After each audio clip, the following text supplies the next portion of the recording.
Let's shed a little spotlight on Lanz. Is he the best, most well-developed character?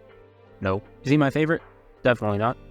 At least from the sentiment I've seen, fans have found him the least interesting and unique out of the 6 Ouroboros. Maybe because we'd see something like him before, I don't know, I'm just spitballing. But nonetheless, I think especially with his side story, there is a theme worth diving into. Competition. It is a facet that consumes Lanz's life far more than his companions, and probably plays some role in yours as well. So grab your favorite morning soup and let's dive into Lanz and how competition pecks away at him throughout the story. Like any child soldier, Lanz goes through rigorous training drills to sharpen his skills and determine his position in the pecking order of the Kevesi military. Anyone raised to fight in a war would take these drills very seriously. You want to beat up Agnes or whatever enemy you face in the war, and to prove you can do that, you have to beat up your own side first. It's fine. Lanz wants to prove that he's not just good, but that he's better than those around him. He wants to get to the top of that pecking order. And his side story flashbacks, it seems like individually, he's doing very well. He's getting praise, getting medals, beating the shit out of Garvel in one-on-ones. That drive to be the best is showing its dividends. He also feels that Noah and Uni share in that drive, which is good, because the training drills also involve putting teams of trainees against other teams. It's not just individual sparring, but instead it's cooperative and sort of tactics involved. On Lanz's team, Noah and Uni are pulling their weight. And then there's Joran. To Lanz, Joran is distracted, not giving his all to fighting. He's out here carving up little dolls in his free time instead of doing push-ups with Riku on his back. So when Joran fails to deliver in team drills, Lanz is quick to lash out at him. Lanz is too competitive in this regard. He allows that drive and desire to win interrupt his relationships. Lanz himself has a laser-focused mindset on war and fighting, and doesn't have any further aspirations for his life. I don't think most people in the situation of Keves or Agnes do. Joran, though, makes a cute little doll of himself as a console because that's what he wants to be. Red flag number 1. And Lanz is the least supportive in his friend's dreams. He sees Joran in battle and sees Joran fail and thinks, Joran ain't gonna do shit. It's not like there are other skills that one can pursue and be good at. If Joran isn't good at fighting, how is he gonna become anything, much less a console? Lanz's mindset doesn't really shift from that until the colony is under attack. Until the 4 of them, oh, hey Garvel, until the 5 of them are running for their lives. Joran shows his usefulness and compassion when he saves Lanz and Garvel from rubble but ends up falling behind and getting crushed. This, in turn, crushes that self-aggrandizing part of Lanz and his belief that he's the best thing since sliced bread. That confidence assuages, and while it leaves some tinge of modesty, it does leave something else. It leaves the idea that Lanz needs to really push himself to be of any use. If he thought he was so good before and still let Joran die, he just needs to be that much better. That same competitive nature from before makes Lanz now hold himself to a high standard. A high standard he needs to strive even more for, which at face value is perfectly fine. He believes he can get the job done and do it well, and is fine if there are consequences.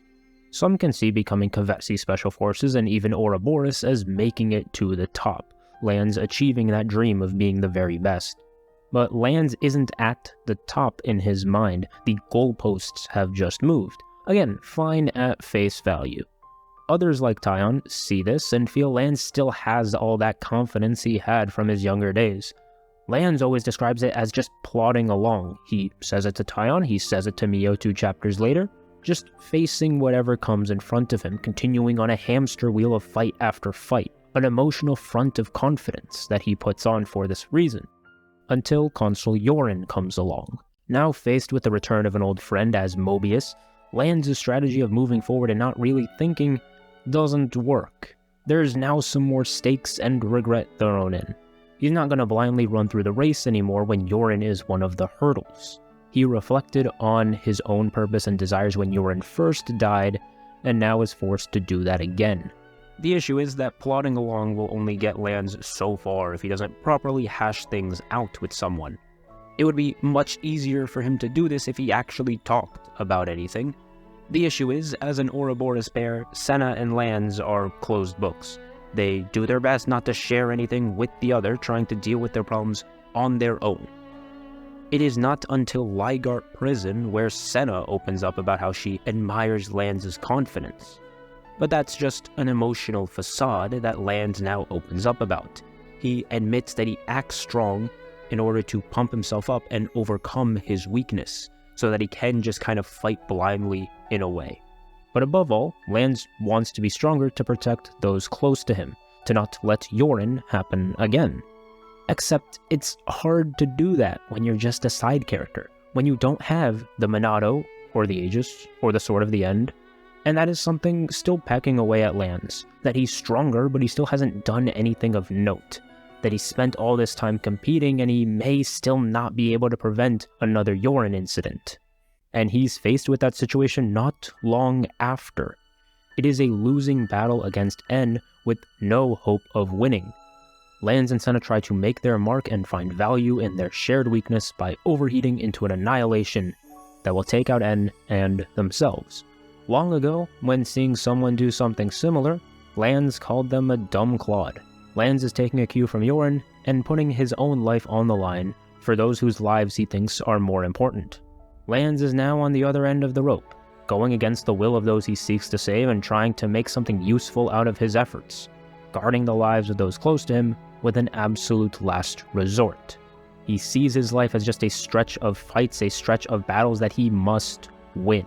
There is so much more to his life than fighting, but Lanz is willing to throw all that away for the sake of coming out on top in this fight.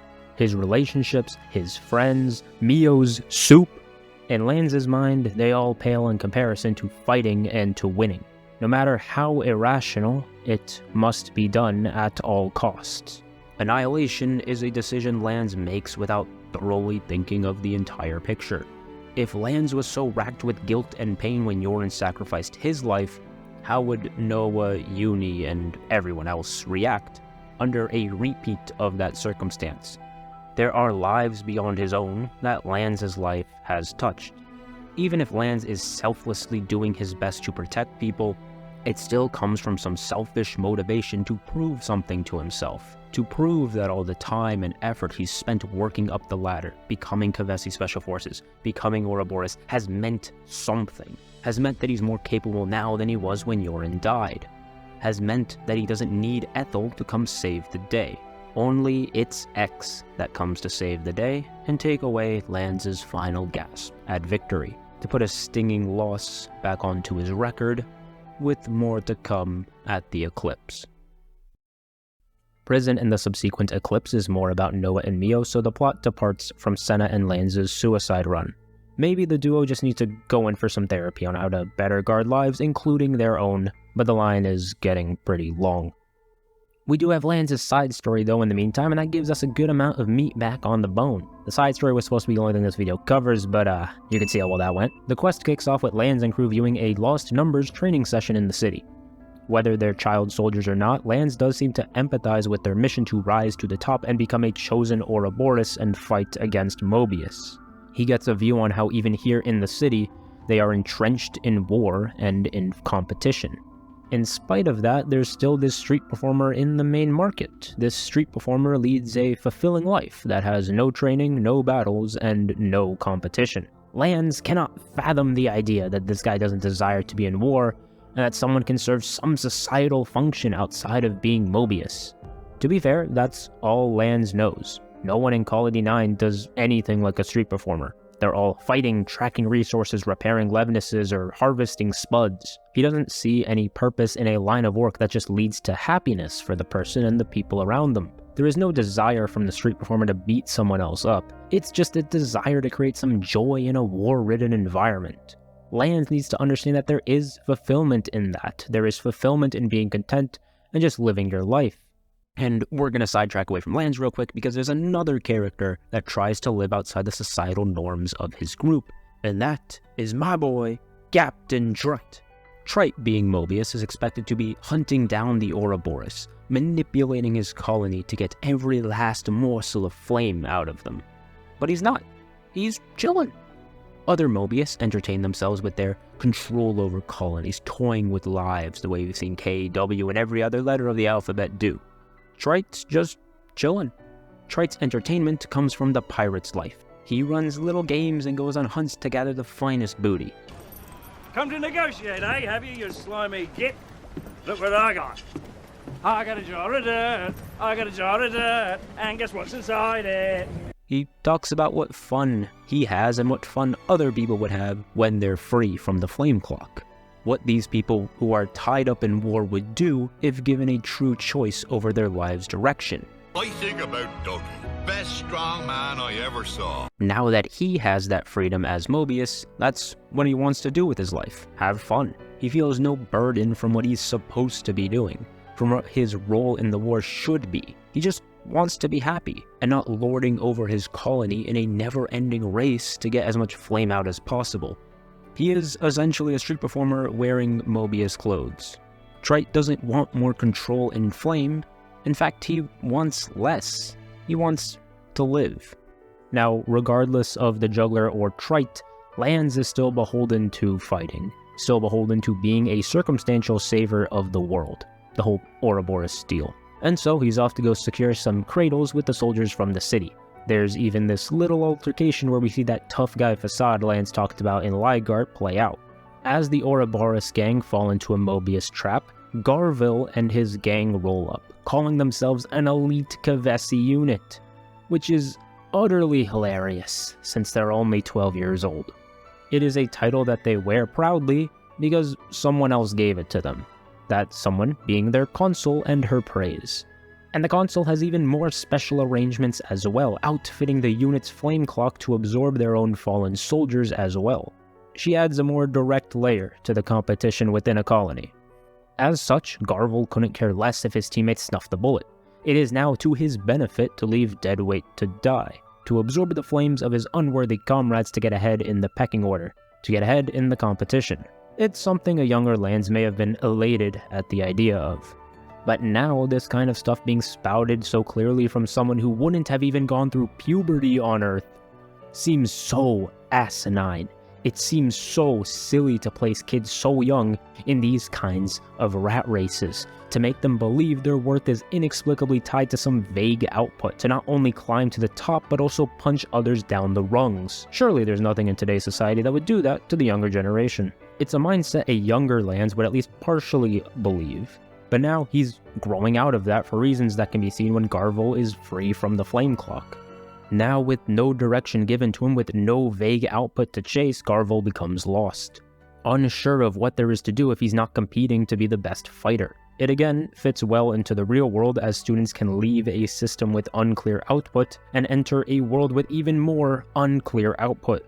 And to tie yourself down to just that objective will lead you nowhere and not reach any self-fulfillment or perhaps even happiness in life. Not leading you to any happiness or passions if you're just running through the hamster wheel for days on end. Lanz has at least partially learned to let go of fighting for the sake of competition or production. He's at least slowed down and seen the other side of life, that sometimes less is more. Now, fighting is still his strength and he enjoys it, so he will continue pursuing it. But instead he will fight to protect people and find a way through to Joran. And it's time to set his sights upon Joran yet again. In the final Joran fight, Consul J talks of the birds and the worms, and how even as a worm he didn't see the value in being a worm. He didn't see the value in tilling the soil or taking care of the earth, when there were grander, sexier things that the birds were doing. If you're not fighting, then there's no worth to be had. No worth in farming, in pirating, in juggling. I wonder where he could have gotten that one from. That subconscious agenda and weakness is part of what drove Joran to be Mobius. It is the birds he looks up to calling themselves weak and showing Joran that he is, simply put, a liar. That brings Joran to his own peace. That brings him to making a choice that he can go out as a Mobius the same way he did a Kavesi soldier. And so, Joran overclocks his interlink and annihilates, something Lanz himself had tried and failed to do. I mean, going past the time limit while interlinking, who does that? Dumbest thing I've ever heard. And that's about it for me on the Cloudkeep fight, in spite of it being the climax of Joran's arc. Could I have found more meaning if Lanz did more of the talking about how he thinks of himself as a worm? Could I have found more meaning if D didn't cause the focus of the fight to ping-pong between him and Joran? Could I have found more meaning if Joran wasn't a 12-year-old edgelord with a potato spud where his brain is meant to be? Maybe. In that instant, I rose above you miserable fools. Then what are we saying? What are we saying? When zooming out past just Joran, Lanz does have a more compelling story than I first gave him credit for. A story of how competition can be warped into a disruption. That constant drive to improve is fine and good, but how does that affect your relationships and those around you? Do you ascribe the same output you put on yourself to others and deem them unworthy because they're just not doing the same thing you are? The side story then comes along and really tries to slap you in the face with that theme. That competition can be very foolish when taken to an extreme, when it leads to a blatant disregard of other people around you. Competition and the grind can be fun, but when it becomes endless, then there are other joys in life you need to go back to and remember. The joys of hobby and of company. As a famous modern poet once said, we're told we gotta get ahead no matter what it takes. But there's no way off the hamster wheel in this rat race. Lanz will still be a driven individual, but he just needs to zoom out and breathe every once in a while. He's figured out it's not always great just plodding along. Though if Lanz wants to amp himself up to go achieve whatever he wants, I guess it's passable. I'm sure you meant unsurpassable, right?